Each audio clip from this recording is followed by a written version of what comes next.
তানভীর, আমি যদি বলি যে আজকে রাজধানীর বিভিন্ন সড়ক ঘুরেছি এবং বিভিন্ন থানাও ঘুরেছি, আমি যে বিষয়টি লক্ষ্য করেছি যে শেখ হাসিনা সরকার পতনের পরে কিন্তু থানা এবং একইভাবে কিন্তু রাস্তার থেকেও ট্রাফিক কিন্তু চলে গিয়েছিল। তারা কিন্তু দীর্ঘ বিরতির পর ট্রাফিক পুলিশ কিন্তু গেল সোমবার দিন আবার তাদের যেই কার্যক্রম সেটি কিন্তু পরিচালনা করছে।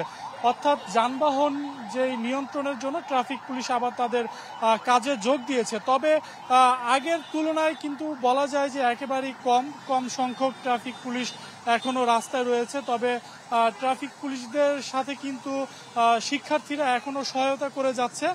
যেটি জানেন যে ট্রাফিক পুলিশ যখন রাস্তা থেকে চলে গিয়ে 100 গ্রাম রাঁধুনি হলুদ বা মরিচের গুঁড়ার সাথে 2টি এবং 200 গ্রামের সাথে 4টি রাঁধুনি স্বাদ মিশালি ফ্রি ছিল, অর্থাৎ তারা কর্মবিরতি করেছিল, তখন কিন্তু বিভিন্ন স্কুল কলেজ বিশ্ববিদ্যালয়ের শিক্ষার্থীরা কিন্তু ট্রাফিকের দায়িত্ব পালন করেছে।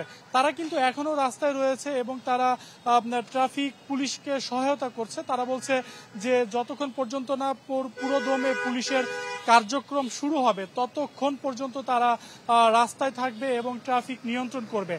অপরদিকে আরেকটি বিষয় বলে রাখি যে তারা কিন্তু ট্রাফিক পুলিশের যেই ট্রাফিক নিয়ন্ত্রণই করছে না, পাশাপাশি কিন্তু তারা আইন শৃঙ্খলা অর্থাৎ যে গাড়ি কোন দিক দিয়ে চলবে এবং তাদের যেই ভুল রয়েছে, অর্থাৎ যদি কেউ রং সাইডে যায় তাদেরকে কিন্তু ফিরিয়ে দেওয়া হচ্ছে।